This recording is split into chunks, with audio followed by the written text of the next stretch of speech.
Friends, and welcome back to Not Another Mindset Show. Today we've got another Ask Me Anything episode, which I had so much fun with this one last time, and I'm happy that you guys are continuing to submit questions so we can do more episodes like this.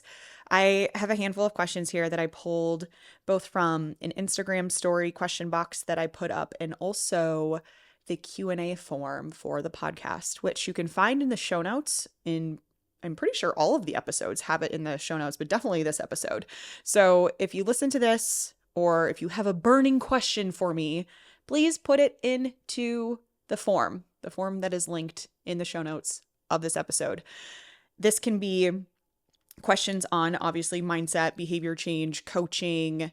It can be more personal questions for me about my life, my goals. Like those are fun for me to answer too. And I love to just be able to share more about myself because then I know you guys are more connected to me when you get to hear more about just like who is Kasey Jo outside of being a mindset researcher. So feel free, anything goes. You want to talk about business, girl? I could talk about business all day. So anything that comes up for you, especially after you listen to this episode, please ask. Use that question form that is in the show notes of this episode. You'll see that Q&A form where you can submit questions so I can answer yours next time. Okay, so these are literally copy-pasted questions from you guys. Picked a handful of them. The first one is, how do I know when it's the right time to pivot in my business? I want to say the very first thing that comes up for me with this question is, if you're asking this question, you probably already know the answer. If you're thinking about pivoting to the point that you're asking other people, there's a reason you're thinking that. And I think you need to trust yourself probably. And I say this also kind of speaking from experience, which I will share more about in a second. But you have to know too that if you don't make the decision to pivot, then the decision will probably be made for you. So either way, a decision is going to get made. However, if you're allowing the decision to be made for you, it's probably going to be done in a less favorable way than you making the decision to do it on your own. Because if you're not feeling good about the current offers, structure, whatever of your business, the reason why you might be considering pivoting, it's not aligned for you anymore, you're probably going to be less excited to be talking about the stuff that you're selling and the things that you're doing because it doesn't feel great to you anymore and you have these thoughts of pivoting. So if you're in this place though, how do you expect to be super successful if you yourself is not fully bought in to what you're doing? How do you expect other people to be bought in and literally buy from you? It's going to be tough, if not impossible. So that's what I mean by the decision being made for you. So, I mean, that said, I understand that this is a really big decision. And as I mentioned, I have personal experience in this area for sure. Last year, I actually made the decision to fully pivot into full focus on the health mindset coaching certification, mentoring coaches, speaking to health and fitness professionals, teaching them how to leverage the science of mindset and behavior change, all this stuff that I love to do so much, and pivot away from one-on-one coaching, one-on-one health and fitness coaching, which obviously we very much heavily involved mindset, behavior change, psychology, all of that into our coaching model. And it really was my first baby. I started off coaching in 2016 and I grew a team in a very successful business. And unsurprisingly, it is very difficult to run two businesses and be very successful with both of them. It's not impossible. And I do think that if I still felt very aligned with that offer, the one-on-one coaching offer, that I could have continued to be successful with both of them. But truth be told, my passion and my bread and butter and my favorite thing to do on this planet is mentor, teach other health and fitness coaches. And the impact that I am able to make is so much greater when I'm working with coaches, because one coach could have 50 clients. And if I'm we have around like 100 coaches historically in every cohort of the health mindset coaching certification. Each of those people even have on average 20 clients. Just that impact is so much larger than what I can do with my own coaching team. So it was a very, very tough decision to pivot away from one-on-one health and fitness coaching, because I obviously see so much value in that. That's why I do coach other coaches and built a certification to help coaches coach better. But my focus just became so much on how do I grow the certification? I know this is where my impact could be. And obviously, when I have more focus and I feel more aligned with that, then the other aspect, the coaching aspect, the one-on-one coaching offer that we had, didn't get the time and attention that it needed in order, the TLC, if you will, to grow. So that pivot was a big one. It was a big one, but it also was a long time coming. So I understand the person who asked this, like, how do you make the decision to pivot? It's not an easy one. And I do think that I would not have made the decision if I didn't give myself the time, instead of just being like, oh, I have this feeling once that maybe I don't want to have a one-on-one health and fitness coaching offer in a coaching team anymore, and I just want to do the certification. If I just thought that once and was like, okay, screw it, like I don't think that would have gone very well. So I do think spending some time with it and unpacking it and talking to people who can be really supportive and help you see different perspectives can be very helpful. But again, the decision will be made for you if you don't make it, because if you keep finding yourself lost in being creative and lost in having interest in growing and wanting to do the hard stuff for what you're currently selling and doing in your business, then it's not going to do well. And then you're going to have to make the decision anyway. So that's my thought on that. How to know when it's right to do it. I'm not sure there's ever really going to be a right, most perfect time, just like there typically isn't with any big decision, right? So yeah, those are my thoughts on that question. Next question. Your perspective is refreshing, Doc. Oh, thank you. What's one change you've made to improve yourself recently? I recently talked about this a lot on another episode 35, about goal setting avoidance. I'll make sure that that's linked down below if you guys want to dive into that more. I'll give like a little bit of the spark notes here, but the full story is over there on episode 35. The change I made to improve myself, I historically, when it came to setting goals for my business, kind of kept those goals to myself, like revenue goals, targets for the year. I would sit down and do some planning. And honestly, the planning was minimal. I didn't ever have like this is exactly how I'm going to achieve this thing. It was more of just like a lofty, okay, this is kind of the general plan for the year. I would do it relatively solo.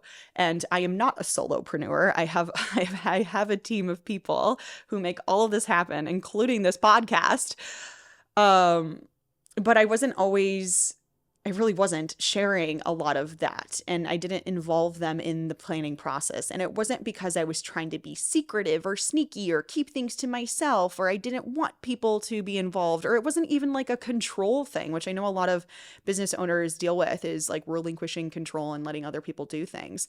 That wasn't necessarily the case. I actually had to take some time to figure out what the heck was going on here. And what the heck was going on was I didn't want to be a burden. And it felt kind of burdensome for me as the founder, as the CEO, to go to my team and say, this is the revenue target that you're responsible for this year, which is like how I was playing it out in my head, which is not true. It's not like by bringing my team in and involving them in the planning process, the goal setting process, that they now were like fully responsible and I was not. But I felt like as the leader, as the CEO, it was my responsibility, and I didn't want to push that off onto other people, even though, as we know, logically, you don't always think logically. The reality is my team is so freaking excited this year because they were so heavily involved in the planning process and they know exactly what we're shooting for. We have things mapped out quarter by quarter. We have a whole new process where we have like sprint planning objectives for every 7 to 14 days. I mean, it's a system, and she's cute. We love her. But I could not have done that also without my team. And they all feel just so appreciated. I mean, I literally asked them actually how it made them feel differently to be part of it, and just hearing what they even had to say about how they really felt like their thoughts and feelings were being taken into account, and that the business isn't just my business, but they are really truly part of the business, and what they do matters, and all of this stuff. And it was nice to hear too, because all of them were like, hey, it's not like I've never felt appreciated or that like my ideas are important, but the fact that we were all together doing this, and it's obviously just like so good for company culture, we'll call it, to do that together. So the change I made recently to improve myself is kind of improving myself as a leader and recognizing what I maybe had been holding back on and why, and changing that to both improve myself and better my team and better the business.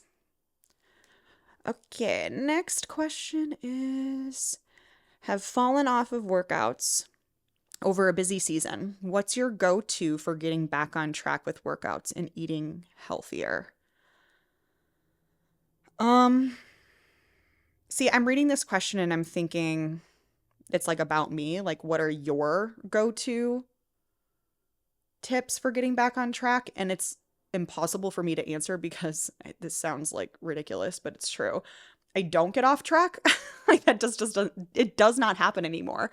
Healthy eating, working out, it's just what I do. There are no alternative options. So, I mean, that's not to say that I don't ever have like a week where I don't eat as healthy or I don't get all of my gym sessions in, you know.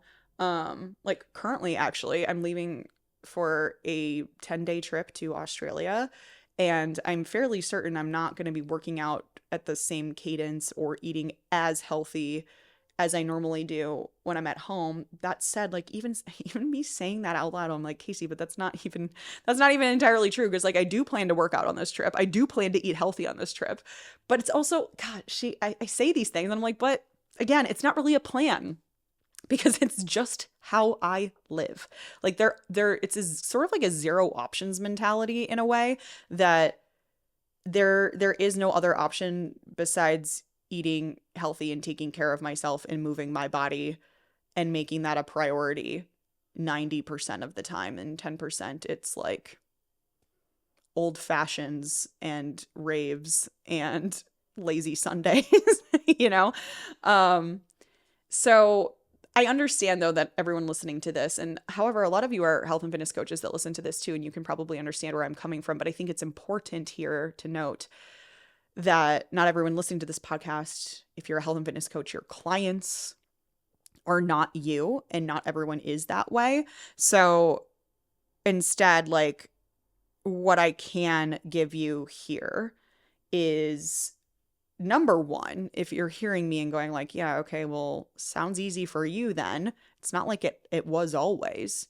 And I would rather you have a growth mindset and hear this and go, wow, that could be my reality too. Because I wasn't always that way, like no way, no how. So instead, since this person is asking specifically about getting back on track, like the first thing I want you to think about is, how did you get on track before? Because if you're getting back on track, that the assumption here is that you were on track at some point in the not so distant past. So what did it look like then? Because you've already done it. You are the proof of concept that it's possible. So what did you do in that case? Because there's no reason that can't work again. Like, what did that look like? And maybe think too, just kind of like, what's the alternative? Like, do you want to continue getting to the end of your day going like, I really today should have been the day that I ate healthy. Today should have been the day that I exercised. Like, do you really play out the script, right? Like, I love a good play out the script moment. So yourself at the end of the day tomorrow, at the end of the week, at the end of the month, if you look back and go, why didn't I do those things? Or do you want to look back and go like, damn, I did pretty good this month. And it doesn't even have to be, wow, I worked out 5 days a week and I meal prepped every Sunday and like 95% of my foods were like not processed and blah, blah. It doesn't have to be that way. It's just like a what would make you feel good and then reverse engineer from there. Because I know too that like, and this is part of it being a lifestyle, right? If I go like 3 to 4 days with not getting a lot of like exercise and movement and not eating very well, which again, it honestly really just doesn't happen because I just live this way. Like I literally just live this way. I'm not thinking about it. I'm not planning for it. I just do it. I really feel it though. Or days like when I have really long flights, travel, whatever, it's the weather's really bad outside or I wasn't able to get the food I needed or something for, it's usually travel related if we're being honest. Like I feel not myself. And I think I know so well how taking care of myself and having regular movement and eating well, how good it makes me feel that like, why would I do any different? So I do think it probably takes time to just recognize that contrast and that there really isn't a trade-off that you would rather have. And again, that's not to say that I don't every once in a while have like a really late night and wake up the next morning and I'm kind of like, man, I'm going to do nothing today. There's no way I'm getting to the gym. Like that does happen, but it's very far and few between compared to the healthy choices. I hope that was helpful, at least just like some things to think about there. Okay, next question. HMCC level 2. Didn't know you had 2 levels. What's the difference? Yeah, so level 2 was introduced a couple years ago, so it is relatively new, so it's not surprising to me that you're like, wait, level 2? What's going on here?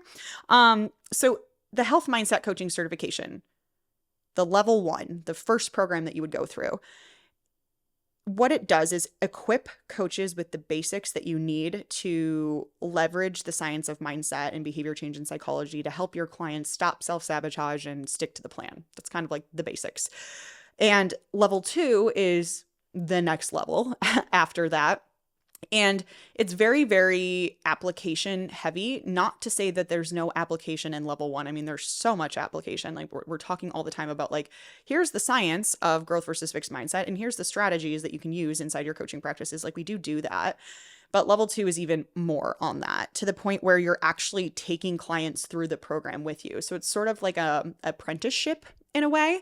So we're working with clients in real time and I'm helping you better understand how to take the strategies and the knowledge that you learned in level 1 of HMCC and really take all of that and figure out like, okay, well, how do I make a behavior change game plan for this client? And how do I like, quote unquote, like diagnose or assess a behavior change issue in a client to know which strategies to use? And of course, there's like additional advanced tools and strategies that we go through and like specialized areas like emotional eating and body image. So we're getting into some even more like kind of complex topics. And level 2 in general is really, really, really for the coaches that want to make mindset and behavior change coaching like the cornerstone of what they do and want to feel like an expert in this stuff. HMCC level 1 will get you to a really good place. And so many students just take that program and stop there. But if you really feel like I want to be an expert in this stuff, I want this to be, again, like a cornerstone of my coaching, then level 2 is where you need to be. And it's a really good time. And it's a small cohort and we have great discussions. I love level 2. So I hope that helps to kind of like explain what level 2 is and a little bit more context with level 1 as well. All right, my next question is, how do you feel about horoscope readings and zodiac signs considering your academic background in psych? How do I feel about them? I think they're so fun. Like, that's what I think. I don't take it super seriously, but I think it can be really fun. I am a Sagittarius sun, so that's like my main sign. And I am a Scorpio moon and a Scorpio rising, for those of you who know what that means at all. there you have it. Those are my big three, as they say. It is actually very funny. When I was in college, I had a girlfriend, my roommate, Alyssa, if you're listening, miss you, girl. She is a Scorpio. And I actually like didn't really ever even pay attention to zodiac sign horoscope stuff at all until her and her being my friend. And a lot of the characteristics and qualities that she would describe as being like her Scorpio characteristics, I was always like, I don't believe in this zodiac shit because that sounds a lot like me, but I'm a Sagittarius, so like, what of it? And then later I found out that I am a Scorpio moon and a Scorpio rising. So that part I'm kind of like, interesting. But with that said, I think all of this stuff and like personality tests included, Enneagram, I'm an Enneagram 5 for those of you. It's like I'm like the analytical, which is funny. It's like people who are type 5s with the Enneagram are often seeking higher knowledge and education and want to be an expert in a very specific subject. Many of these people are PhDs. Like I'm literally telling you like that's what the description is. So like funny. But perhaps just a coincidence, right? So with that said, I think all of this stuff can be great for self-reflection. So you can read about what you are supposed to be and then reflect on whether or not that's true. And especially with maybe like more negative aspects, like how you react to things or how you show up in situations. If you're like, yeah, you're right. I do kind of tend to be more emotional than logical, and that does get in the way of my relationships. Maybe I should pay attention to that. I'm not sure most people are using horoscopes this way, but they should be. That's what they're great for. Self-reflection, have fun, check your compatibility with your partner and have a chat about your personalities and how they jive with each other and what bothers you about each other and just have fun with it. What they're not great for is a lot of people put themselves into boxes. And I think it can be a slippery slope to a fixed mindset of like, well, Sagittarius are supposed to be like blunt and independent and like non-committal. I wish those of you on YouTube are like watching my facial expressions with this because I am a Sagittarius. I am blunt for sure. Non-committal, I don't believe. Independent, yes. They're also supposed to be like big travelers and adventurous, which I mean, I definitely am as I'm like mentioning my random trip to Australia. But anyway, people will then say like, okay, well, I'm a Sagittarius, so I'm blunt and that you just have to deal with that. Like, no, can we not do that part? So I do think people then are, and I do hear people literally speaking this way of like, well, that's just the way I am because I'm a Aquarius rising or whatever. Like, no, you still have a lot of power to change how you react in situations and go about your life and assign meaning to things. So yeah, just don't let the zodiac tell you how you're supposed to be, and I think we'll be okay.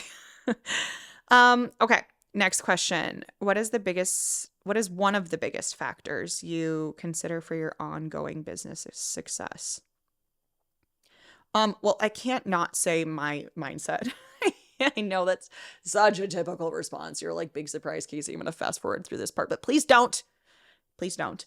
I love challenge. I love trial and error. I love testing things. I love the game of business, and the game of business is uncertain and it's hard, and there's a lot of heaviness to it. There's a lot of freaking responsibility. I'm not only responsible for like my livelihood, but other people's livelihood. I feel a really strong responsibility to take care of the people who have invested in my programs and make sure that they're successful. Obviously, when you're owning your own business, your business can sometimes feel like it is you, like there's no separation. So it can often feel personal, and having to like navigate that. It's hard, but I love it. And I love the hard stuff a lot. And that showcases my mindset, and I think is a really, really big part of why I've seen the success that I have seen. I also like with that, going back to like the idea of like a zero options mentality, I definitely have a zero options mentality with my business. This is the thing that I so badly want to be doing. I don't want to be doing anything else. So if things are not going well, not going to plan, we can't figure something out, it just will though. Like we will figure it out. It doesn't matter how hard it is because there's nothing else on the planet Earth that I want to be doing. So there's no option but to figure it out. So I think also there comes with like a confidence in that too, that it will get figured out because that's the only option. So that is 100% attributed, that perspective is attributed to my mindset. So yeah, I feel like I got like pretty fiery and passionate right there. So well, this next question is like not fiery or passionate. I mean, I guess it could be, but any new hobbies you've recently picked up or want to pick up? I take Spanish lessons. I don't know if I've mentioned that in the pod before. Yeah, I took 2 years of Spanish in high school, 2 years in college. I actually studied abroad in Mexico. I kind of stopped using my Spanish pretty much after that. And obviously, if you're not practicing it, you can lose it. And I really do have like a before I die goal of being fluent in Spanish. So right now I take lessons like 1 or 2 times per week. With my travel schedule and stuff, like it probably ends up being like, yeah, probably 4 times per month, which is really not a lot in the grand scheme of things. But we're just going to keep trucking along and hopefully eventually we'll get there. And it's kind of, I guess this kind of plays with the last question a little bit, that like I know this is something that I want to do, so I don't care how long it takes. Like sure, I could like go on sabbatical from my business and like do a fully immersive thing and like come out fluent in a few months if I wanted to. But because I want to keep operating my life the way I do, I can only make so much time for it. So I don't care if it takes me 6 years to get fluent at this pace, I will get fluent. So that's, I guess, another like zero options mentality type of thing. Not that that was even part of the question. Like the answer is Spanish is the hobby. That's the answer. That's the answer to the whole question. I do have a piano. Well, it's a keyboard. It's a fancy keyboard that I got a year and a half ago and have touched it a whole of probably 4 times. It's embarrassing. I played piano for a long time when I was younger, and I've totally forgotten how to read music, which is so sad. So it's like these two things, Spanish and piano, are both things that I could do fairly well at some point in my life, and then I stopped, and now I'm like pissed at myself, so I'm going back and trying to do it again. So I'm basically like, I'm not allowed to have a husband or children or anything else until I can speak Spanish and play the piano again. This was not part of the question at all. The answer to the hobbies is Spanish and piano. Okay, moving along. Any advice for keeping eyes on the prize when surrounded by people all day, coworkers, family, friends, they wrote, who don't really have goals? It's so interesting how powerful other people's energy is. Okay, so it's basically like I'm surrounded by people who don't really have goals, but I have goals. What do I do? Because their energy is impacting me. Well, first and foremost, you have to remember that it makes sense that the energy of other people around you are impacting you. We as humans kind of have this like pack mentality, and that's because of a survival mechanism, truly. Like back in the day when we had our like caveman, cavewoman tribes, communities, if something didn't go well in that community and you were like exiled, you would die. Like you could not be alone. We survived because we had each other. And I mean, it's the same thing for like so many animals too, right? And our social groups are so important for a variety of reasons, right? It's not just like a life or death situation. But I mean, and anymore, it's not like you could totally survive for the rest of your life without having community. But we also know that that does actually very much impact your life expectancy if you don't have friendships and close relationships. So it makes sense to me that you care about the people around you and that the energy of them is impacting you, because if you're going against the grain of your quote unquote tribe, then your survival mechanism can kind of like kick on and say like, no, we can't do that because what if we get kicked out and then eaten by saber-toothed tigers? Like that's basically what's going on in your brain. So this makes sense to me. But so because of this, it is hard if you are pursuing goals, if you're super driven, but other people around you are not, because again, it just feels like you're going against the grain of your community. So it's hard to do this, but you have to remember that what other people do or don't do has nothing to do with what you want to do or not do. If you want to go after something or make a change in your life, but others don't have the same drive as you can't force them to have that drive. And if you try, you will see very quickly that it will backfire and likely only make things worse for you. So again, it's hard, but you have to remember, just because you want to do something or stop doing something or go after something or whatever, that does not mean the people around you have to do that also. And you have to be okay with still going after it anyway. And that is the hard truth, my friend. That said, it obviously makes it easier if you have a group of people that are also open-minded. They want to change things in their life. They have a really strong drive for something. They're passionate about something. If you have those people surrounding you, just like the energy from this person that they're describing, that the people around them aren't that way, the opposite is true. So if you have those people, like, that energy is also going to impact you in likely a very good way. It can really propel you forward and make you want to strive for even more than you thought that you wanted in the first place, if you're surrounded by other people who are constantly working on themselves and wanting to get better and improve and have a growth mindset, right? This reminds me a lot of my move from Minnesota to North Carolina. I grew up in Minnesota. I did my undergraduate degree at the University of Minnesota. I was going to say go Gophers, but like I don't pay attention to sports. So anyway, I said it anyway. And in college, when I really started to fall in love with health and fitness and obviously decided to pursue PhD programs and stuff, I didn't have a lot of people around me that were also driven and caring about improving themselves the way that I did. So when I left the state to go pursue my PhD at NC State in Raleigh, North Carolina, there was such a heavy focus of mine to find more people like me, especially with health and fitness too, because like that was tough when you're surrounded by a lot of people that just like want to go out and binge drink every weekend, and you're like, wait, I actually kind of want to go to bed early and take care of myself. And you know, sometimes cocktail bars are fun, but like I don't need to like rip shots anymore. So I made a point to find community like me in Raleigh. Like I literally like went to the gym Instagram page there's plenty to go to and looked at the people who were tagging the gym and like reached out to some girls. And that's like honestly how I started to build my community.